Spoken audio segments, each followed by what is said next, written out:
Rajim. Bismillahirrahmanirrahim. Assalamualaikum warahmatullahi wabarakatuh. Alhamdulillah hamdan katsiran thayyiban mubarakan fih kama yuhibbu rabbuna wa yarda. Asyhadu an la ilaha illallah wahdahu la syarika lah wa ashhadu anna Muhammadan abduhu wa rasuluh. Ya ayyuhalladzina amanu taqullaha haqqa tuqatih wa la tamutunna illa wa antum muslimun. Ya ayyuhan nasu taqu rabbakumul ladzi khalaqakum min nafsin wahidah wa khalaqa minha zawjaha wa bassa minkum rijalan katsiran wa nisaa wattaqullaha alladzi tasaaluna bihi wal arham innallaha kana 'alaikum raqiba. Ya ayyuhalladzina amanu taqullaha wa qulu qawlan sadida yuslih lakum a'malakum wa yaghfir lakum dhunubakum wa may yuti'illaha wa rasulahu faqad faza fawzan 'azima. Amma ba'du fa inna ahsanul kalam kalamullah wa khairal huda huda Muhammadin sallallahu alaihi wasallam wa syarrul umuri muhdatsatuha wa kullu muhdatsatin bid'ah wa kullu bid'atin dhalalah wa kullu dhalalatin finnar. Ma'asyiral muslimin wal muslimat, sidang majelis yang semoga Allah muliakan dunia dan akhirat. Alhamdulillah, izin Allah kita bisa berkumpul kembali di majelis ilmu di Masjid Jenderal Sudirman ini, yang mudah-mudahan Allah selalu jaga tempat ini untuk bisa menjadi taman-taman penyubur iman, peredam jiwa yang lelah menghadapi rutinitas harian, dan Allah jadikan kita orang yang istiqomah di atas kemuliaan sunnah Rasulullah sallallahu alaihi wasallam. Kalau melihat generasi bangsa seperti ini, suhur kita kajian, di waktu kosong kita kajian, kita kejar nuntut ilmu, wallahi 10 tahun ke depan Allah akan muliakan negeri ini insyaallah, sehingga kita berhusnuzon. Saya kemarin sempat dialog sama teman-teman di Madinah. Saya melihat beberapa tingkah laku orang-orang Arab asli dengan penampilannya, gayanya. Saya bilang, ini kalau nggak buru-buru tobat, 10 tahun ke depan kebayang negeri ini bakal seperti apa. Tapi di negeri kita alhamdulillah bertumbuh, di mana semangat untuk menuntut ilmu pun sampai di mana-mana insyaallah. Cuma mungkin perlu digarisbawahi, orang yang sudah beriman itu bukan berarti nggak diuji sama Allah. Makanya jangan baper. Kalau diuji sama Allah jangan baper, jangan bawa perasaan, apalagi bersuuzon sama Allah. Di Fusilat ayat 23 Allah mengatakan, wa dzalikum zannukumul ladzi zanantum bi rabbikum ardakum fa asbahtum minal khasirin. Hati-hati prasangka sama Allah. Itulah prasangka yang kau sangkakan ke Allah. Kata Allah, inna ba'da zanni ismun. Biasanya kalau sudah berprasangka dosa berikutnya. Dan ana inda zanni abdi, aku ini menurut prasangka hambaku, kata Allah. Makanya kalau orang yang beriman, dia akan bertahap memahami agama dengan cara yang benar. Karena kalau belajar dengan cara yang benar, ujungnya benar.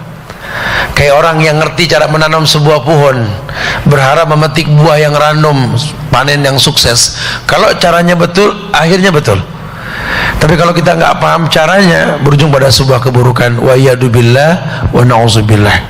Iya, Allah uji. Hasiban nasu ayyutraku ayyaqulu amanna wa hum la yuftanun. Allah bilang di Al-Ankabut ayat 1 hingga 3 ini, apakah manusia mengira kalau mereka sudah beriman mereka nggak diuji sama Allah? Justru kata Allah, wa laqad fatana alladziina min qablihim, kami Allah telah menguji orang sebelum kalian. Ujian yang kita rasa hari ini orang dulu pernah merasakan. Makanya butuh banget ini kita belajar sirah, ini penting supaya kita paham. Nabi pun diuji, sahabat pun diuji, atau orang-orang soleh, tabiin, tabiut tabiin, para ulama pun diuji. Jangan suka merasa eksklusif dalam ujian gitu loh, seakan-akan cuma kita doang yang diuji. Tidak. Allah nggak butuh manusia. Kalaupun Allah ciptakan manusia untuk beribadah, bukan berarti Allah butuh dukungan ibadah, bukan. Karena telah Allah ciptakan surga dan neraka. Kalau memang pengen masuk surga, rapiin ibadah, nggak demen neraka siap nunggu gitu loh. Jadi jangan kita, karena ada yang tanya kemarin, Ustaz, ya ada saya bikin di Instagram itu tentang ada seorang tua yang datang, ya orang Betawi asli, orang Depok itu. Sesuatu, lu gimana hidup gini-gini aja nih sampai kiamat begini kali. Ada yang bilang, bro, hidup kita bukan nunggu kiamat. Kiamat mau sekarang mau besok urusan Allah, betul? Nggak jadi rame, betul, masalah yang gaib. Kayak kita mikirin Allah di mana? Allah udah bilang Ar-Rahman 'alal arsy istawa. Allahnya ngomong, Allah ada di atas langit, betul? Udah, jangan pakai ditakwil. Percaya aja Allah di langit sudah. Enggak usah pakai diacak-acak Allah begini. Sudah, jangan sok tahu sudah. Allah yang bilang Allah di langit, apa kita paksa di mana-mana gitu loh. Sama dengan bahasa yang seperti itu. Sudah. Jangan mikirin kiamat mah urusan Allah, jangan jadi ributnya. Bahkan ketika Nabi ditanya sama Jibril tentang kiamat, jawaban Nabi apa? Yang nanya lebih paham ketimbang yang ditanya. Nabi aja nggak tahu, ini Ustadz sok tahu, betul. Hati-hati, agama ini betul-betul, ya Allah bro, Islam ini asik, jangan dibikin ruwet. Ya, selama memang ada hujah atau dalil, kul hatu burhanakum, berikan dalil. Nah Allah uji, Allah sudah bilang, ahasiban nasu ayutraku ayyakulu amanna wa hum la yuftanun. Apakah manusia mengira kalau sudah beriman Allah nggak uji? Ya buat apa orang mengaku beriman kalau nggak diuji? Bahkan ayat mengatakan, ya ayyuhalladzina amanu isbiru. Hei orang yang beriman, sabar. Sungguh beriman dulu baru disuruh sabar, dan sabar identik sama ujian. Walaqad fatana alladziina min qablihim, kata Allah, kami telah uji orang sebelum kalian. Fala ya'lamanna Allahu alladziina shadaqu wa la ya'lamanal kadzibin. Dengan ujian tersebut Allah tahu siapa di antara kalian yang jujur, siapa yang tidak. Walaupun tanpa diuji pun Allah tahu. Cuma untuk memperjelas, makin jelas status keberadaan orang sekolah di sebuah sekolah, ya pasti diuji. Ini kan lagi mulai ulangan nih, pertengahan semester, betul? Kalau status kita jelas sekolah di sebuah lembaga pendidikan, ya pasti diuji lah, pasti ulangan ya. Saya sih alhamdulillah saya nggak pernah ulangan, ya nggak sekolah gitu ya. Ya antum makin jelas keberadaan antum dengan Allah, pasti makin kuat ujiannya. Karena Allah pengen tahu, dengan ujian itu kan lambang cintanya Allah. Kalau kamu diuji berarti Allah cinta sama kamu. Kamu berhusnuzon. Innallaha idza ahabba qauman ibtalahum. Allah kalau cinta sama satu kaum, Allah uji, bukan baper. Ini diuji sama Allah langsung, ya Allah ngapa anda mulu sih ya Allah. Ya, kalau dia paham Allah, dia tahu la yukallifullahu nafsan illa wus'aha. Allah nggak mungkin uji manusia di luar batas kemampuannya. Enak kita kalau kenal Allah, enak, tinggal berhusnuzon, karena aku menurut prasangka hambaku, kata Allah, dan aku telah berjanji, wa may yattaqillah yaj'al lahu makhrajan. Orang yang bertakwa kepada Allah, Allah berikan solusi. Jadi kalau diuji, kuatkan iman, bukan menjauh dari masjid. Tumben nggak sholat, lagi suntuk, waduh, masya Allah. Justru suntuk dekat masjid. Kebiasaan nggak begadang lagi di pojokan pos ronda, muter-muter rokok, masya Allah. Tumben begadang lagi bro, lagi ruwet tuh. Kita punya kebiasaan buruk tuh. Justru ketika lagi diuji malah jauh, salah. Allah yang mendatangkan ujian, Allah yang memberikan solusi, Allah kasih bocoran. Wa may yattaqilla yaj'al lahu makhrajan wa yarzuqhu min haitsu la yahtasib. Barang siapa yang bertakwa pada Allah, Allah berikan solusi. Yuk bertakwa.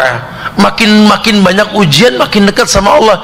Itu yang paling baik, bukan menjauhkan diri dari aturan main Allah, bukan. Merasa lelah, Capek Tat, dulu waktu zaman anak belum sholat kayaknya gampang aja hidup Tat.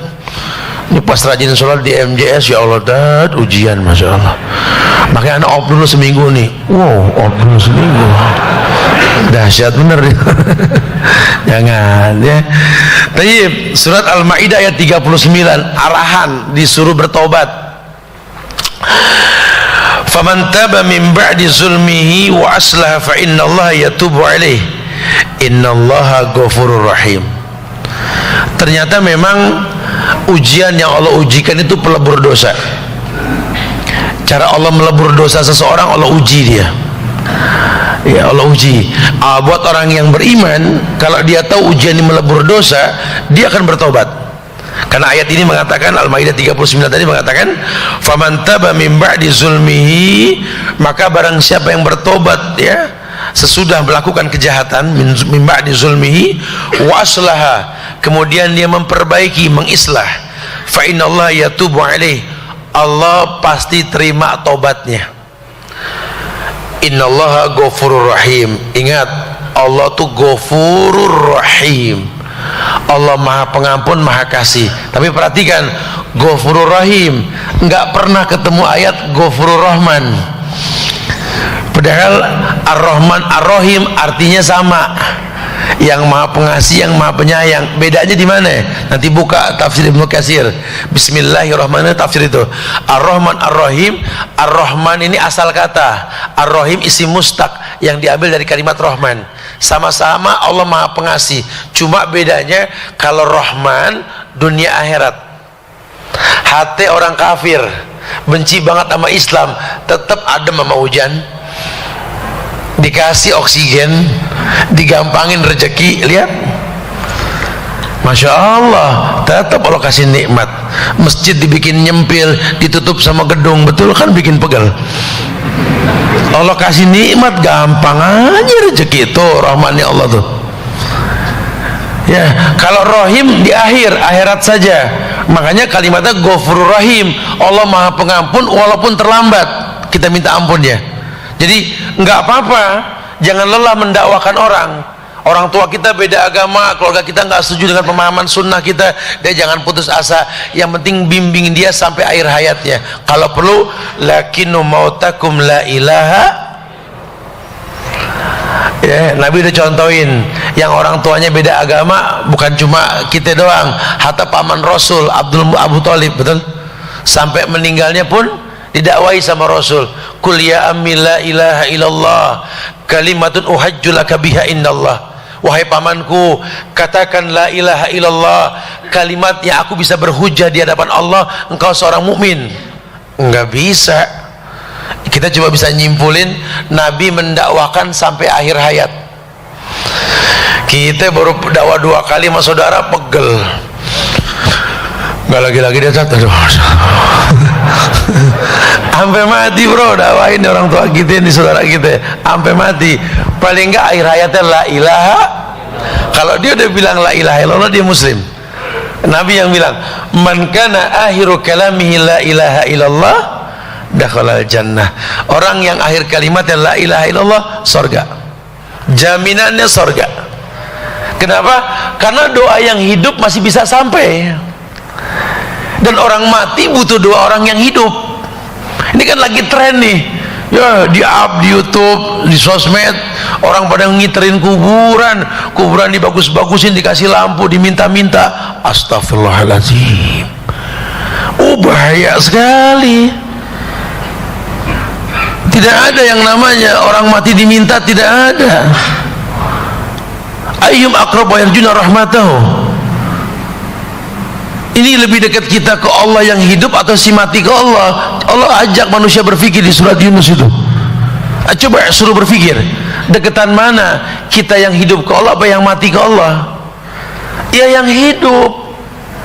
Kita disuruh mendoakan si mayit, ajarkan sampai la ilaha illallah, sisanya doain. Anak Yahudi yang mau meninggal aja diajarkan la ilaha illallah sama Nabi, sampai akhir hayatnya dia meninggal, dia masuk Islam. Karena sorga itu dimasuki dengan beberapa cara. Yang pertama, orang pengen masuk sorga harus jadi nabi dan rasul, dan itu nggak mungkin kita jadi nabi dan rasul. Jadi sahabat beliau pun tidak mungkin, jadi tabi'in tidak mungkin, tabi'in tidak mungkin, ulama pun susah. Makanya untungnya Allah Ghafur Rahim, bahkan ada orang yang masuk surga belum sempat sujud. Sahabat yang masuk Islam di malam hari, paginya jihad mati. Ada. Tapi ada juga sahabat yang murtad, bukan tidak. Kita nggak pernah tahu besok apa yang terjadi. Selevel Nabi pun berdoa, ya muqallibal qulub, sabbit qalbi ala dinik wa ta'atik. Ini doa yang Nabi nggak pernah tinggalkan. Apalagi kita yang belum jelas. Kita nggak pernah berdoa minta kemantapan hati. Kita merasa baru hijrah udah paling benar sedunia. Ntar dulu. Hati-hati, banyak orang yang terlena dengan hijrahnya. Dia lupa hidup ini belajar, bahkan mayit pun suruh belajar. Lakinnu mautakum la ilaha illallah tadi, ajarkan si mayit la ilaha illallah. Makanya Allah katakan dengan tegas, faman taba min ba'di zulmihi wa aslaha fa innallaha yatubu alaihi innallaha ghafurur rahim. Kita punya Allah yang maha pengampun, bahkan ampunan Allah lebih besar ketimbang maksiat yang kita lakukan. Itulah Allah. Ketika orang susah memaafkan kita, Allah akan memaafkan kita. Makanya jaga masalah kita sama orang. Ya, ini berat. Nabi pun berlepas diri kalau masalah sama manusia. Tapi kalau masalah ke Allah, Allah jamin ampunan. Selama memang kita memohon ampun kepada Allah. Ya ibadi, law ataitani bi qurabil ardi khataya, thumma lakitani la tusriku bi syai'an, la ataituka magfiratan mislaha. Duhai hambaku, hambaku, kalau seandainya kalian mendatangiku membawa doa kalian seluas langit dan bumi, kalian tak berbuat syirik kepadaku, ku datangkan ampunan sebanyak dosa yang kau lakukan. Masya Allah. Lihat Allah. Ya, kita jangan gampang terpancing dengan ujian. Apalagi sampai baper bawa perasaan. Waduh. Ya, kayak ustadz-ustadz yang diuji sama teman-teman yang benci sunnah. Habis ustaz-ustaz sunnah semua habis difitnah, editan gambar. Apa yang terakhir saya lagi gonggongin ini, bagaimana pemerintah ini bisa mengharamkan baliho rokok, karena pabriknya jujur itu penyakit, betul. Ini masih dipajang, mulai yang punya pabrik kayak nggak seneng nih mendakwah, dibikin sesuatu lagi ngerokok. Masya Allah, saya bilang, kapan saya ngerokoknya nih, saya bilang ini, masya Allah. Kemarin kita lagi perjuangin masalah yuk kembali dan mencontoh para pahlawan, dukung untuk pahlawan-pahlawan yang pernah ada, malah dibilang anti sorban.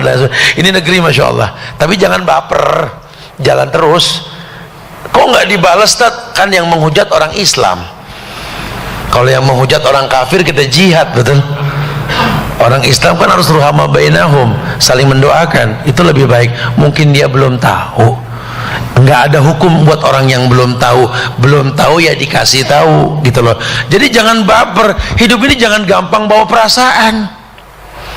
Orang nggak ngelihat dia negor, assalamualaikum, melengos, kayak dia nggak demen sama saya. Ini orang lu udah dulu kali emang dia nggak ngopen, betul. Jangan suka gampang bawa perasaan, nanti nyesel. Kita berprasangka buruk sama orang, minta maafnya susah. Ya tabayun. Makanya kalau bertanya tuh sama ahlinya. Ini juga kadang-kadang orang suka pakai perasaan, nanya hukum sama orang yang nggak mengerjakan hukum, itu sering. Ya, nanya hukum sama orang yang nggak mengerjakan hukum, jangan. Ya akhirnya nanti jadi fitnah di masyarakat. Ini berbahaya. Ya, kembalikan hukum pada hujah dan dalil. Taib. Surat Al-Isra ayat 25. Rabbukum a'lamu bima fi nufusikum in takunu salihina fa innahu kana lil awwabina ghafura. Nah, ada ayat di mana Allah berfirman, hampir mirip lah babnya ini karena bahasa taubat. Ya, Rabbukum, Rabb kalian, a'lamu bima fi nufusikum, mengetahui semua yang ada dalam jiwa hati kalian. In takunu solihin, jika kamu orang-orang yang baik, solihin, fa innahu kana lil awwabina ghafura, maka sesungguhnya Allah Maha Pengampun bagi orang-orang yang bertobat. Artinya orang dikatakan baik kalau diuji dia bertobat. Orang dikatakan tidak baik kalau diuji komplain. Makanya dibilang, itulah prasangka buruk yang kau sangkakan ke Allah. Wa dzalikum zannukum alladzi zanantum bi rabbikum ardakum fa asbahtum minal khasirin. Itu prasangka buruk yang kau sangkakan ke Allah. Akhirnya terus-terusan kamu begitu. Ya, pesimis, ngomong yang benar sama orang tua. Kayaknya saya kalau ngeliat muka ibu saya udah putus asa duluan, Tat. Oh, Masya Allah, bakal begitu terus. Saya sudah nggak bakal bisa deh, Tat, nasihatin orang tua saya. Innalillah. Buat apa baca rutin tuh surat Yasin? Innama amruhu idza arada syai'an ayaqula lahu kun fayakun. Itu ilmunya Allah. Allah kalau punya iradah, keinginan, tinggal bilang kun fayakun. Cuma yang perlu dibahas bagaimana mendatangkan iradah tersebut. Kalau cuma sekedar hadar, waspada saja, nggak bisa merubah takdir. Bagaimana negeri ini bisa mulia kalau tawasulnya dengan perbuatan bid'ah? Dengan peringatan ini, dengan acara ini, semoga Allah muliakan negeri kita. Ini kan mimpi di siang bolong. Banyak orang menghayalkan kebaikan dengan cara yang haram.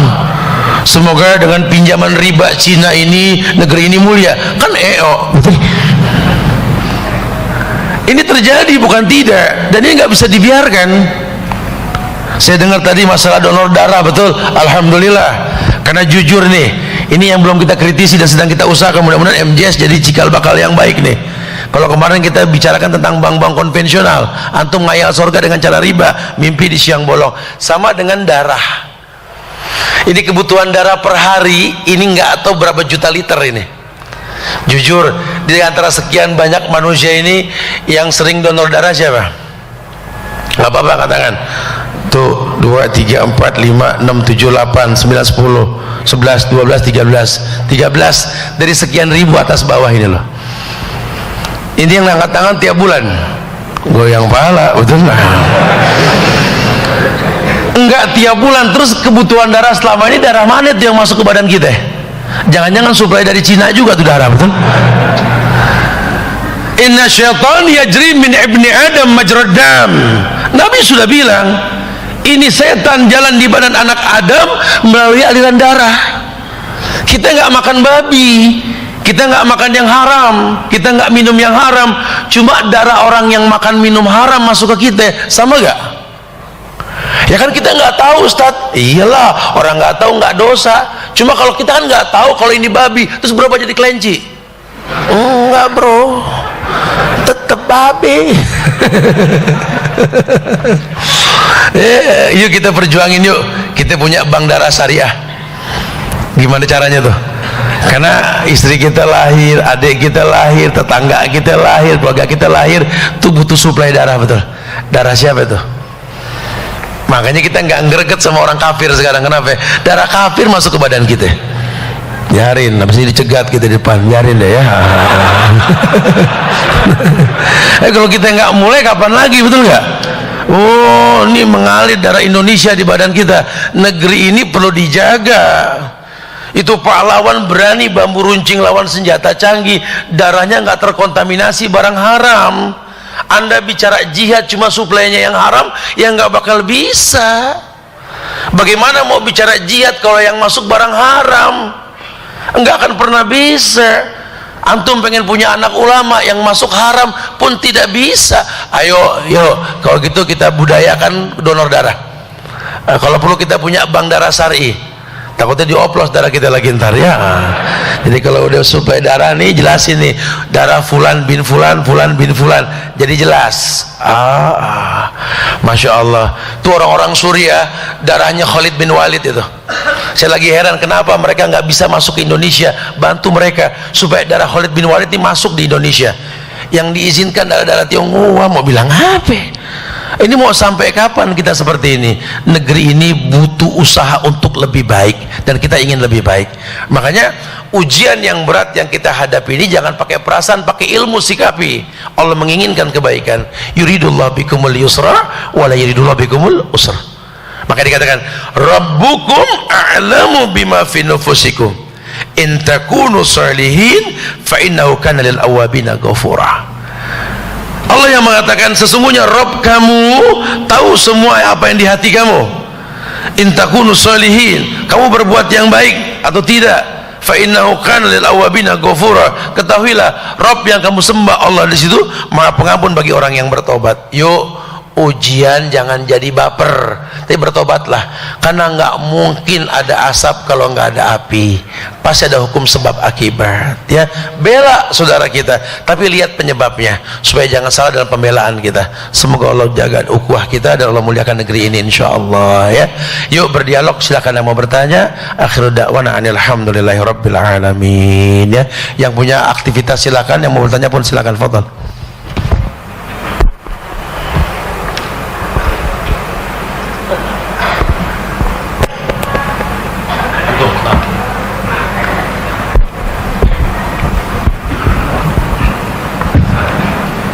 Assalamualaikum. Setelah ini antum, fadhal.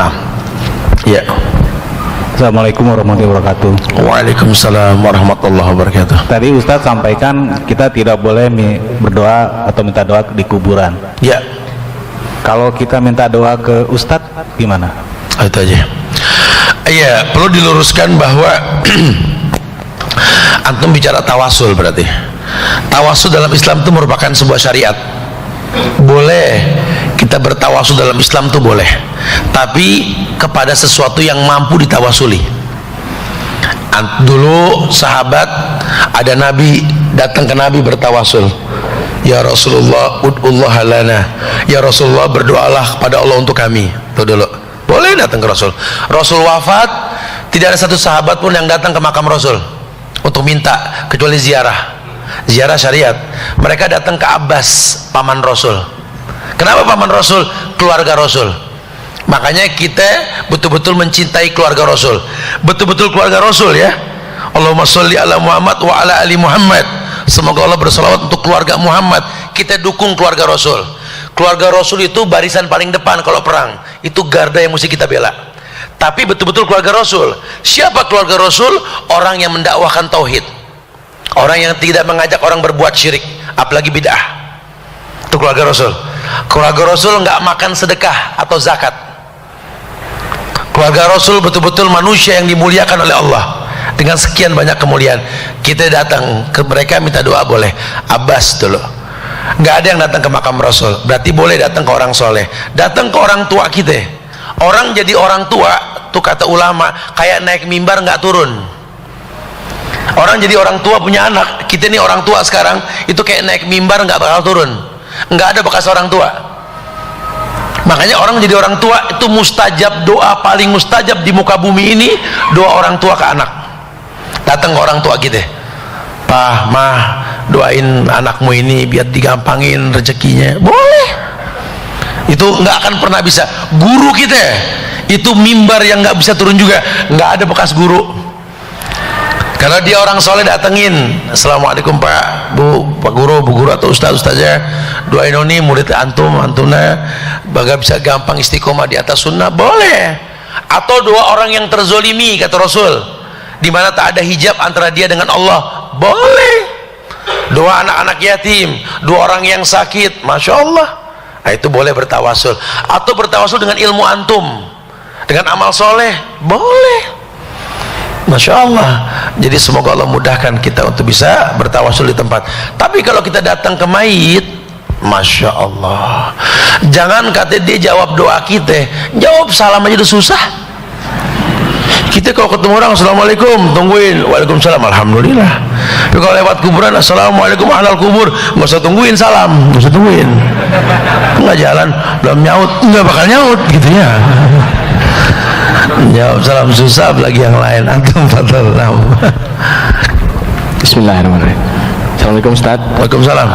Insyaallah sebentar lagi kakak anak akan menikah. Semoga Allah mudahkan urusan beliau insyaallah. Dengan kami sekeluarga akan menjalankannya sesuai syariat insyaallah. Cuman semakin dekat acara omongan dari keluarga besar seperti semakin banyak. Bagaimana menyikapinya Ustaz? Dan satu lagi untuk hiburan yang diperbolehkan untuk di walimah. Oke, taib. Ya, ini ada yang tanya tentang masalah kakaknya mau nikah sebentar lagi. Insya Allah di atas syariat yang betul. Ya, kalau di atas syariat yang betul antum gak usah khawatir. Cuma mungkin cara penyampaian antum ke masyarakat. Dakwah itu ada tahapan. Ya, jangan antum hijrah pengen mempertontonkan sesuatu yang asing. Kalau memang antum bisa menyampaikan dalilnya, lakukan. Antum mau nikah, ya ada walinya, itu kan syar'i. Dimana kalau sudah ijab kabul, maka si suami ini berhak menjaga istrinya. Dayus kalau istri dipajang, betul? Itu kan syariat. Sampaikan. Dia bertanggung jawab sama Allah nanti. Kemudian tidak bercampur baur, tidak ikhtilat, itu kan syariat. Tapi mungkin dengan sesuatu yang disetting indah. Jangan pokoknya dipisah laki perempuan. Ini pakai apa? Terpal aja terpal. Gitu ya. Aduh. Kudu good looking juga bro. Jadi enak dilihat gitu ya. Dipisah tapi asik ya. Nih apa penerima tamunya juga. Nih yang buat laki buat perempuan. Biasa tanda tangan, kasih hadiah, masuk terowongan, keluar. Kalau dia bawa hadiah ke pengantin, kalau enggak ke parkiran langsung gitu. Bas. Maksudnya di setting asik. Bicara kalau hiburan ini sebenarnya sih hiburan secara umum mubah. Aulimu wala bisyah. Ramaikan acara pernikahan dengan memotong hewan kurban boleh. Tapi kalau hiburan diterjemahkan dengan maksiat, musik atau apa, yang namanya talbis.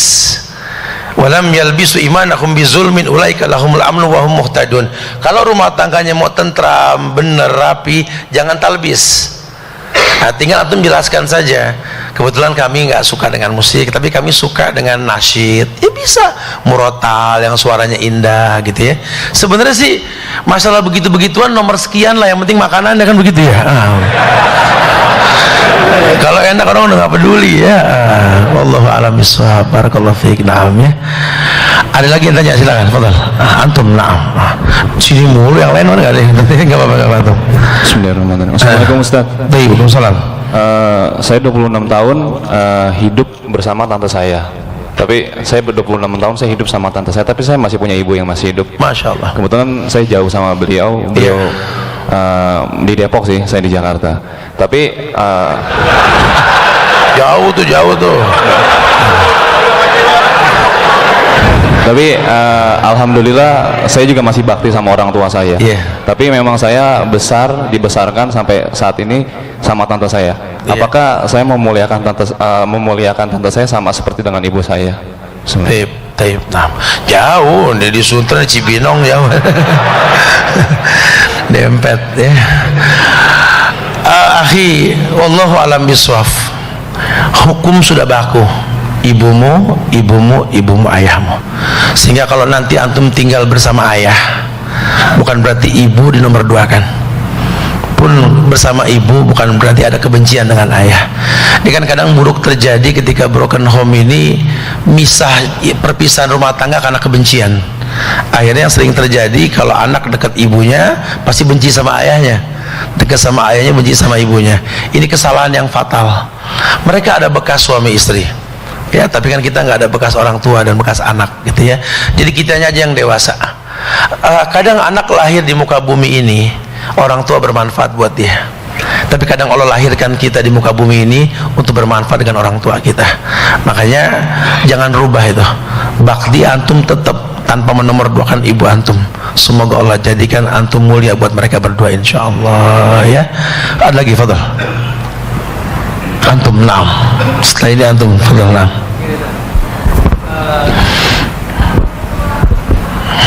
Kita kerja di perusahaan parkir. Kebetulan sekarang parkir bekerja sama dengan bank konvensional. Tiba-tiba kan otomatis ada sebagian karyawan yang harus bekerja di bank konvensional. Bagaimana hukumnya dan antisipasi gimana untuk ke depan gitu loh. Ya, antum kerja di sebuah perusahaan yang mungkin bekerja sama non muslim, bekerja sama dengan konvensional. Dalam Islam nggak masalah. Yang dipermasalahkan cara kerja antum, cara perusahaan tersebut berjalan. Jadi kayak anak buka toko kerjasama sama orang kafir yang mungkin dia dapat dana dari dana haram, urusan dia. Yang penting sistem kerjasama kita nggak konvensional gitu lah.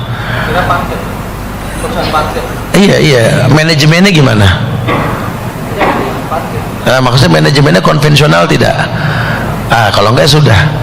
Jadi kayak antum bisa kerjasama dengan orang kafir dalam berbisnis, dalam berapa, yang penting manajemennya. Tapi kalau manajemennya konvensional, biar antum bekerja sama orang Islam yang halal.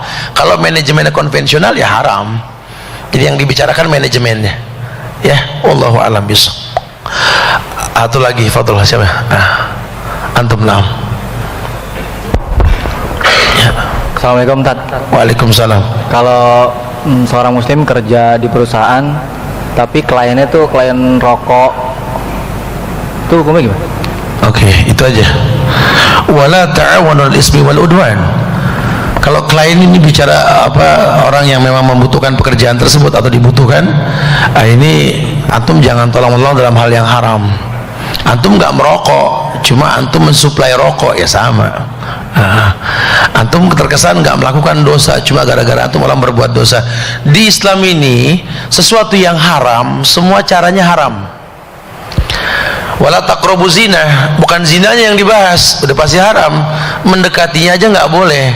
Mau ngomong yang menimbulkan libido, tontonan yang haram, apa semua nggak boleh. Sama dengan ta'awun. Wala ta'awanul ismi wal udwan. Jangan sampai tolong-menolong dalam hal yang diharamkan. Itu nggak diperbolehkan. Wallahu a'lam bishawab. Nah, ya antum terikat dengan waktu juga ya. Insyaallah manfaat yang disampaikan. Berapa orang tadi yang nanya? 5. Ini ada hadiah, insyaallah manfaat ya. Ada pin Al-Aziz Channel dan Muslim Baker Indonesia. Fadhal, mudah-mudahan manfaat yang disampaikan insyaallah. Saya minta maaf pada kekurangan, kesempurnaan hanya milik Allah. Semoga Allah bisa pertemukan kita di waktu lain insyaallah. Wallahu a'lam bishawab. Subhanakallahumma bihamdika